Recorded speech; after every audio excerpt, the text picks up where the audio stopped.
Virus संक्रमण की दूसरी लहर का सामना कर रहे देश में तीसरी लहर की भी चिंता सताने लगी है। तीसरी लहर में बच्चों को अधिक खतरा बताया जा रहा है। जहां केंद्र सरकार ने लोगों को सावधान करते हुए बच्चों का ध्यान रखने के लिए कहा है। नौहर जगत ने इसी विषय को लेकर स्थानीय राजकीय सामुदायिक स्वास्थ्य केंद्र में कार्यरत शिशु रोग विशेषज्ञ डॉक्टर गौतम स्वामी से बातचीत की। स्थानीय उपखंड अधिकारी से सम्मानित और बाल रोग विशेषज्ञ डॉक्टर स्वामी ने अवगत किया कि तीसरी लहर में बच्चों को लेकर घबराने की आवश्यकता नहीं है, लेकिन सावधानियां अवश्य रखनी है। उन्होंने बताया कि 18 वर्ष तक के व्यक्तियों को वैक्सीनेशन का कार्य चल रहा है और 18 वर्ष से कम आयु के बच्चों को अभी भी वैक्सीनेशन नहीं हो रहा है, इसलिए ध्यान सभी को रखना है। ये एक ऐसी बीमारी है जो आयु, पैसा, रुतबा, सिफारिश कुछ नहीं देखती। बच्चों के अभिभावक अनावश्यक बालकों को घर से बाहर न जाने दें। जिन परिवारों में कोविड पेशेंट आए हैं उन परिवारों में विशेष रूप से बालकों का ध्यान रखें। बच्चों की इम्यूनिटी पावर बढ़ाने के लिए उनके खान पान पर भी विशेष ध्यान देना जरूरी है। उन्होंने ये सब बातचीत के दौरान बताया। नमस्कार। एक ये कोविड-19 की जो तीसरी लहर के बारे में लोगों में यह व्यक्त है कि बच्चों के लिए बड़ी हानिकारक है। इसका बच्चों में किस प्रकार के क्या लक्षण होंगे, इतनी हानिकारक है और इसके थोड़े क्या उपाय होने चाहिए डॉक्टर साहब, इसके बारे में आपसे जानकारी लेना चाहिए। जो भी कोविड-19 की ये तीसरी लहर के बारे में आशंका जताई जा रही है, उसमें ज़्यादा चांसेस जैसे बच्चों के इन्फेक्टेड होने के बताए जा रहे हैं। उसमें सबसे एक मुख्य कारण ये है कि अब जैसे गवर्नमेंट की गाइडलाइंस के अकॉर्डिंग 18 से ऊपर की जो आयु वर्ग के हैं उनका वैक्सीनेशन हो रहा है। इस कारण जो 18 से कम आयु वर्ग में जो बच्चे या जो है नवयुवक उनका इन्फेक्टेड होने के चांसेस ज़्यादा है। तो इसके लिए बच्चों में सिम्टम्स तो वही अमूमन रहते हैं, जैसे बुखार, जुकाम, खांसी, लेकिन अच्छी बात यह है कि बच्चों में अभी तक ऐसा कोई सीवियरिटी वाले सिम्टम जैसे सांस में तकलीफ होना या कोई कैजुअलिटी होना वो अपने एरिया में या ऊंची जगह पे भी ज़्यादा केसेस नहीं आए हैं।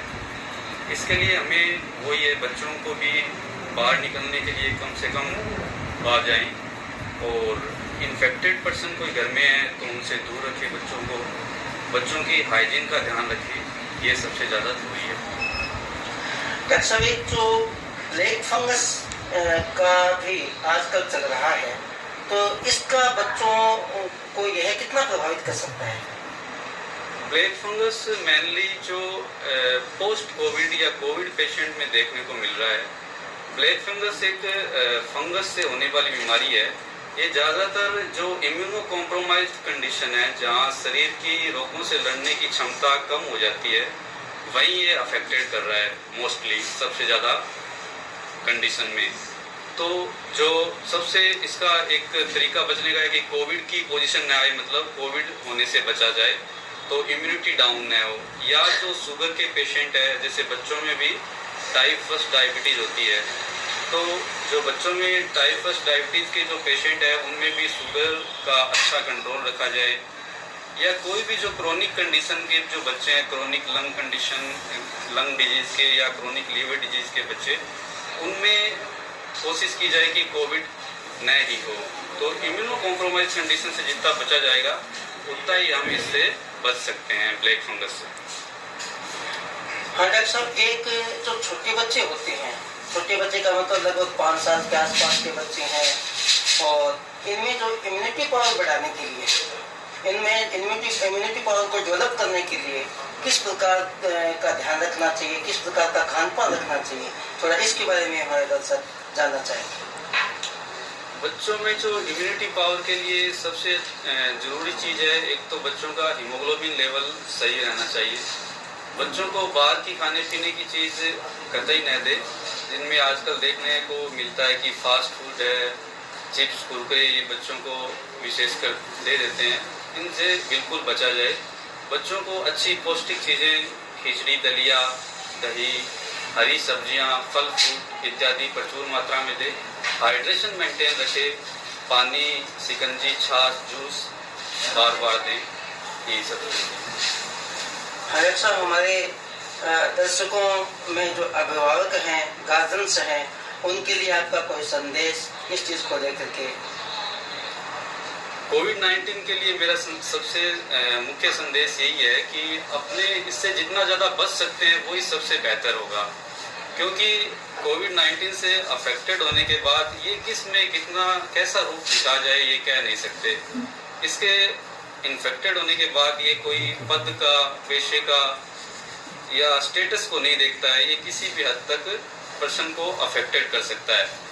और इसके लिए यही है कि घर से कम निकले, अत्यावश्यक होने पे ही बाहर निकले, अच्छे से मास्क से कवर होके निकले, बार बार हाथों को धोते रहें, सरकारी गाइडलाइन का पूर्ण रूप से पालन करें और अपना इम्यूनिटी स्टेटस अच्छा रखें, प्रचुर मात्रा में पानी, हाइड्रेशन मेंटेन रखें और अच्छी डाइट लें। ये सब है। और बच्चों के लिए सौभाग्य से ये अभी तक इतना सीरियस देखने को नहीं मिल रहा है, लेकिन ये भी एक इन्फेक्शन है, तो अगर घर में कोई नॉन केस है कोविड का तो उससे बच्चों को दूर रखें। बच्चों को भी बाहर घूमने फिरने को न दे, घर पे ही रखें और बच्चों का भी इम्यूनिटी स्टेटस, खान पीन का ध्यान रखें। धन्यवाद डॉक्टर साहब।